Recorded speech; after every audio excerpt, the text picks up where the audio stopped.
जब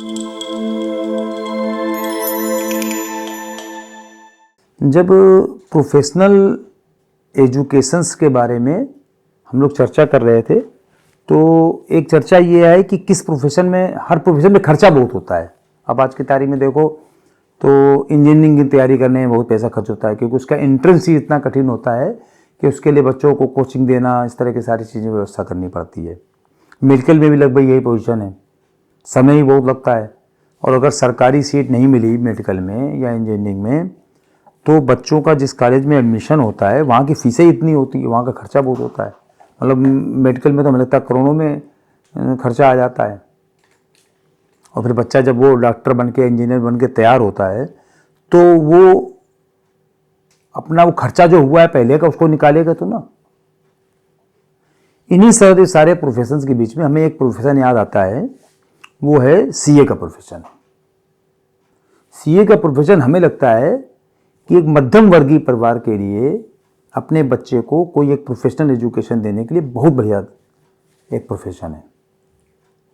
क्यों? सबसे कम पैसे में ये प्रोफेशन किया जा सकता है। मतलब इस प्रोफेशन की एजुकेशन जो है सबसे कम पैसे में की जा सकती है।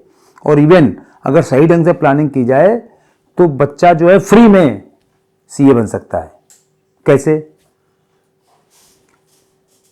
इंटरमीडिएट मान लो उसने कर लिया, उसके बाद उसको एडमिशन लेना है तो फाउंडेशन का। तो अगर बच्चे ने ठीक ढंग से पढ़ाई की है इंटरमीडिएट की, चाहे साइंस से हो चाहे कॉमर्स से हो, तो केवल 3-4 महीने की ठीक ढंग से पढ़ाई करने के बाद वो सीए का फाउंडेशन कोर्स पास कर सकता है। मतलब इतना कठिन नहीं होता है वो। अगर कॉमर्स वाला है तब तो वो पास ही कर ले जाएगा, 100% पास कर ले जाएगा, कॉमर्स और मैथ अगर साथ में उसने ले रखी तो। अदरवाइज साइंस वाले बच्चे बहुत मेहनती होते हैं, वो तो ज़रा सी भी चीज़ उनको पढ़ने को दे दी जाए वो अपना ठीक ढंग से टेकअप कर लेते हैं, तो वो भी कर ले आते हैं। आर्ट मतलब ऐसा नहीं कि आर्ट साइड के बच्चे नहीं कर पाते हैं।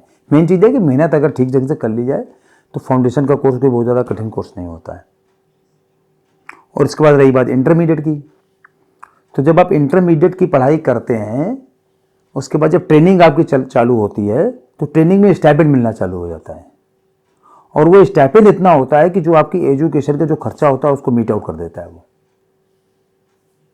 मतलब आपको जो आपके ट्रेनिंग पीरियड में जो स्टाइपेंड मिल रहा होता है उससे आपके एजुकेशन के सारे खर्चे मीट आउट हो सकते हैं। थोड़ा बहुत कम, थोड़ा बहुत ज़्यादा।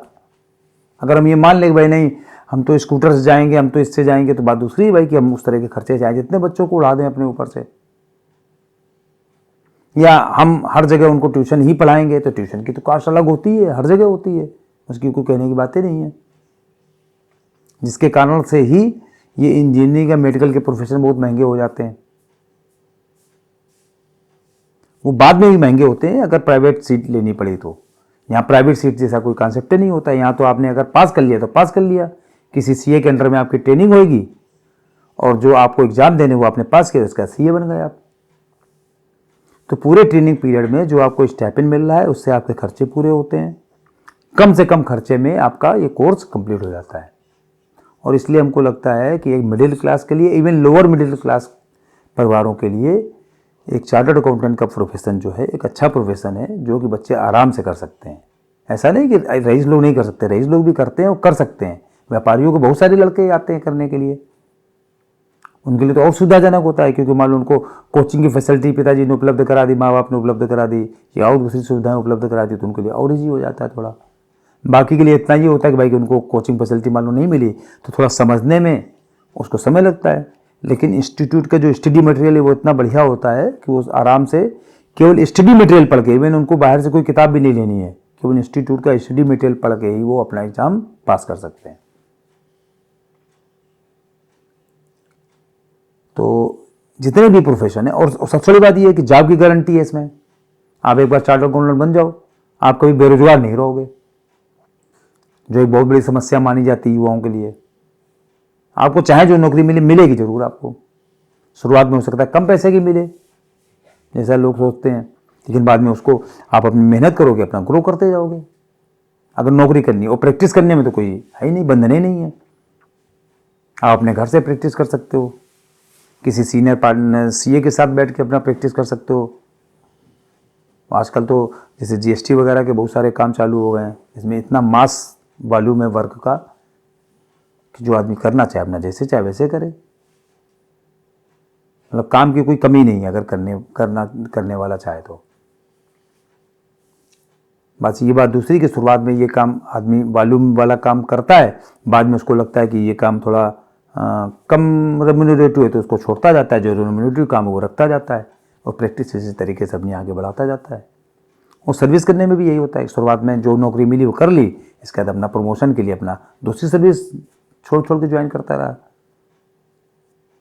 साथ के बहुत सारे लड़के हैं जो अगर बैंकिंग सेक्टर में गए तो पता लगा कि वो बैंक के जीएम और डायरेक्टर वगैरह तक बन जाते हैं, ईडी वगैरह तक बन जाते हैं, अगर नई उम्र में उनकी सर्विस लग गई तो।